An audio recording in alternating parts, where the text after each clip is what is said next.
Hey everyone, I finished reading the Power Rangers anthology comic Across the Morphin Grid. It came out a couple months ago, but I got myself a digital copy. This is an anthology comic touted as having stories written by cast members from across the various Power Rangers series. Unfortunately, the cast members involved don't cover much.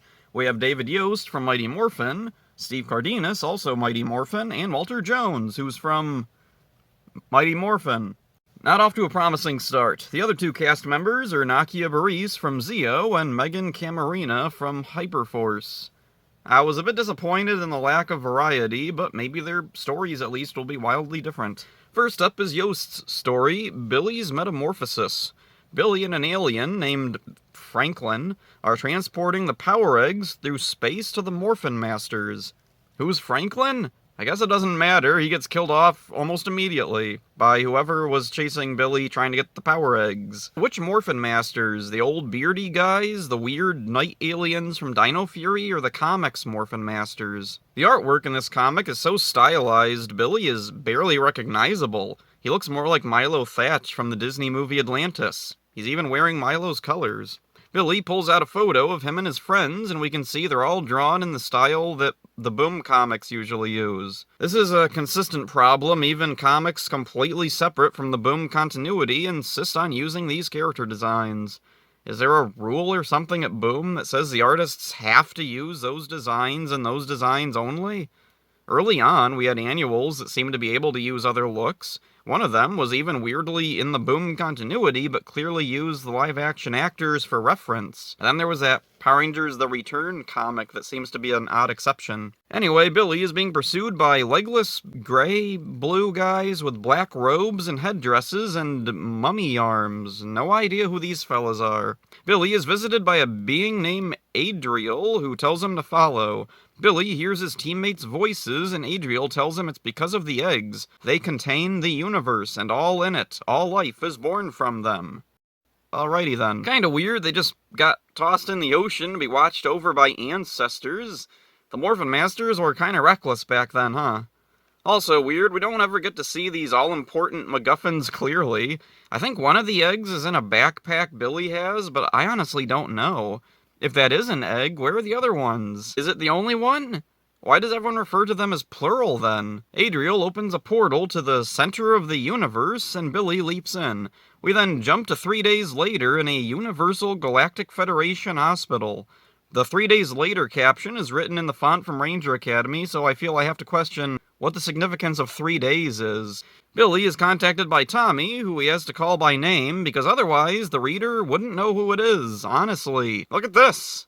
Would you assume this was supposed to be Tommy, even in the Boom style? The way he's drawn looks more like Ludi Lin, who played Zack in the 2017 movie. Billy mentions Tommy is getting his doctorate. Cute. Well, this wasn't the worst thing I've ever read. I'd even say it's kind of interesting. My problems are mainly a lack of context. We're just dropped in the middle of a story. I don't know who Franklin was, why Billy had to take the power eggs to the Morphin Masters, who Adriel was, who was after Billy, or even what continuity this is supposed to be. There's also a weird phrase that keeps coming up throughout the story. On my honor, on my life, at all costs. Is that a phrase from the comics?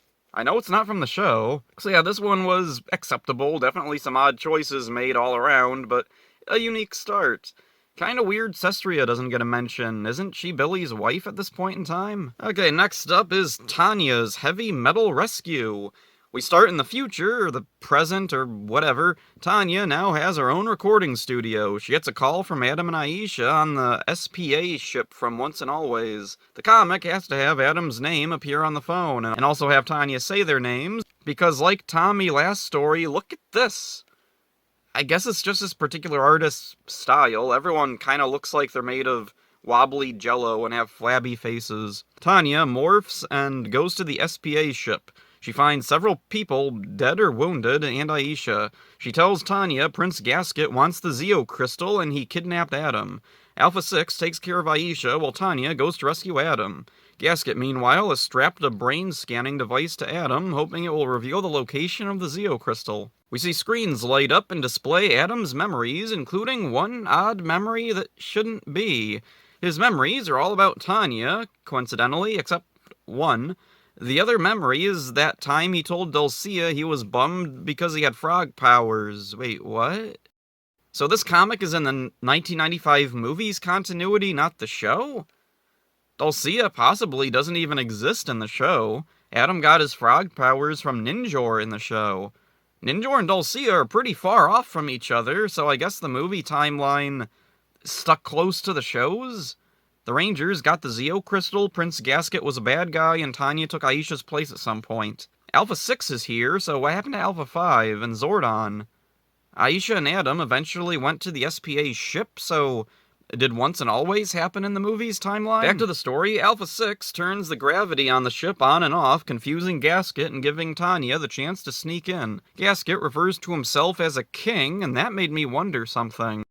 Did he give himself that title after Mondo's death? Does Mondo even exist in this continuity? Tanya defeats Gasket and ties him up. She rescues Adam, who proceeds to propose to her, and they kiss. Wait, what? What the f***? Were Adam and Tanya a thing, ever? I don't remember that at all. I remember Tanya had a boyfriend who kinda sucked and she dumped him or something, but I don't remember her and Adam ever being a thing. I also found it weird Gasket would choose now, of all times, to attack and obsess over the Zeo Crystal. Why wait so long? The Machine Empire generals of Forever Red took a couple years to put their plan together, but Gasket apparently sat around and waited decades before doing anything. Why not just wait until the Rangers die? He's a robot. He could have just stored himself somewhere and reactivated in a couple hundred years. Why is Gasket attacking anyway?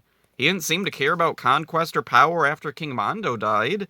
He seemed content to rule over his empire in peace. He wasn't a part of the bad guys' plan in Forever Red.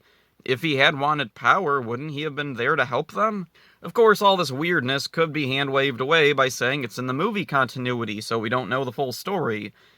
It's like that comic The Return. Mentioning that again for some reason. It was touted as a reunion of sorts, but instead it was a following up of a story we hadn't seen anything of. They give little clues throughout, but it's not enough to get a clear idea of the whole story. One more thing, Alpha 6, I assume, has their Wendy Lee voice, because he only says I, and not yo yo yo. Or the original Alpha 5's I. Okay, next story, In the Red. Rocky's little sister, Raina, finds his morpher and somehow morphs with it. She takes the powers for a joyride before getting attacked by a new monster, Bulldog. Luckily, Rocky arrives and helps her fight off the monster. Raina admits to her big brother that she thought becoming a ranger would give her more confidence. Rocky explains that the powers don't give confidence, his confidence helps his powers. It helps when you have friends by your side. Raina returns the morpher and watches her brother go into battle with his team, but first he tells her that he'll talk with her later. This is probably my favorite story in the comic. It's pretty straightforward and basic, but it works. Raina isn't a deep character or even that interesting, but if there were more stories with her, I could see her being fleshed out and becoming stronger. There's some fun callbacks to the show. Raina suffers random bouts of pain while morphed, and Rocky explains it's because not just anyone can use a morpher. The power must be transferred with a magic sword. I didn't expect the sword from the power transfer to ever be mentioned again. It also reminds me of Adam's powers and Always a Chance. Could his damaged morpher be affecting him the same way Rocky's affects Raina? The monster is pretty on point. Bulldog. He's a big dog monster with bull horns. He makes wise cracks and looks like a Jew 2 creation.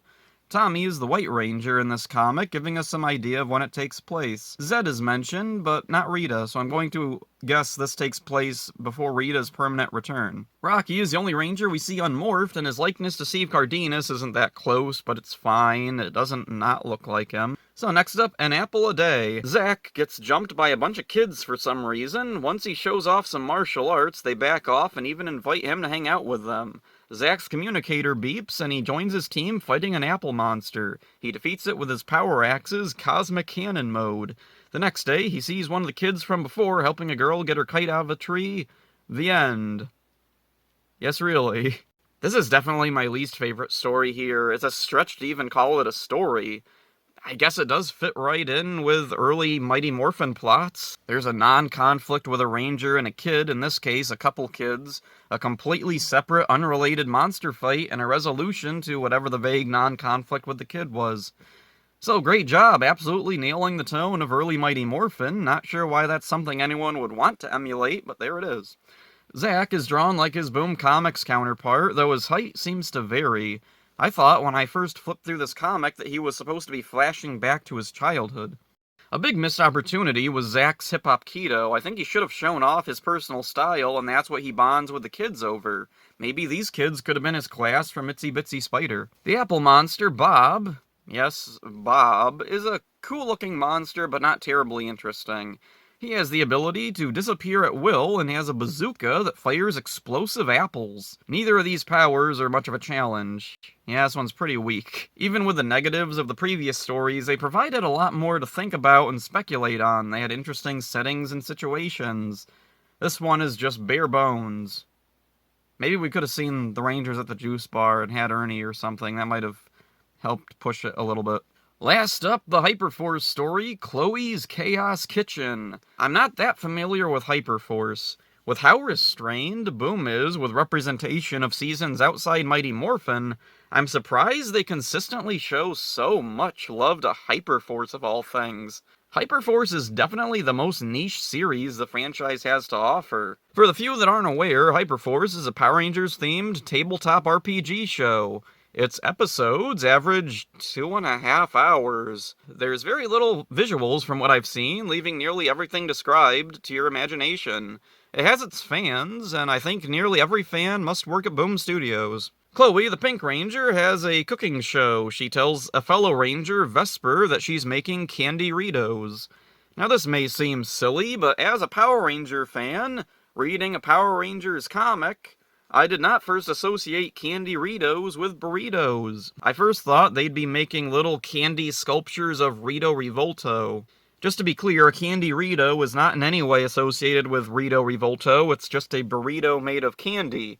Which sounds absolutely disgusting, but whatever. Chloe talks about where she got the ingredients for her Candy-Rito. We see the Welcome to Angel Grove sign from the 2017 movie. I thought Hyperforce was set in the main show's universe. Why is a sign from the 2017 movie here? Is it a reference to something from Hyperforce? I guess that would make sense for a Hyperforce story, but then I'd want to know why something from the 2017 movie is there in the first place. Anyway, Chloe and Vesper recount defeating Pumpkin Wrapper, and for some reason people gave them candy.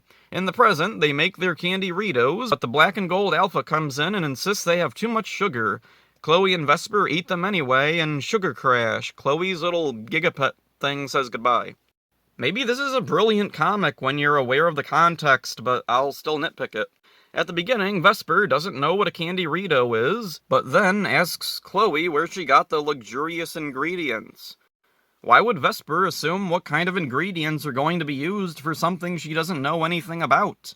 All that's on the table in front of them is strawberries, a heart with presumably candy, and a finished cake. Chloe tells Vesper she got the ingredients from abroad, and then we see Angel Grove, the 2017 Angel Grove according to the sign. Where does Hyperforce take place? I always assumed it took place in the US, probably California, since that's where Power Rangers is usually set. Are they in New Zealand? Chloe's story about defeating Pumpkin Wrapper is apparently embellished, as Vesper says she doesn't remember it the way Chloe told it, to which Chloe responds that the audience doesn't know that. Maybe it's a restriction of the medium, but the story wasn't all that amazing, even through Chloe's telling. The Rangers are fighting Pumpkin Wrapper, Chloe shoots him with arrows, temporarily knocking him down. Doesn't even, defeat him, he's just knocked down briefly. Vesper then imagines her and Chloe riding a pink unicorn over Pumpkin Wrapper, who apparently wants to join them. Chloe's Gigapet then tells what really happened, I guess. While the team was fighting Pumpkin Wrapper, Chloe and Vesper were trick-or-treating at daytime. These two adults somehow got a bowl full of candy from doing this. Anyway, I don't know what the point of the story was. I guess it's trying to be cute? Maybe if I knew these characters better, I'd get it, but it just kind of feels gross. Chloe and Vesper store the candy they got trick-or-treating in their suits, where it melted and made their suits sticky. I don't know why Chloe resorted to that. She had a trick-or-treating pail. This doesn't entice me to check out Hyperforce at all. If this is indicative of what the show is like at all, it must be annoying and trying way too hard to be quirky and cute. So there's Across the Morphin Grid. It's a mixed bag, some strong moments, some weaker ones, but that's how an anthology should be. Not everything is going to appeal to everyone. Some stories are going to be throwing everything at the wall, while others will remain safe. Some will try to subvert your expectations, while others will line right up.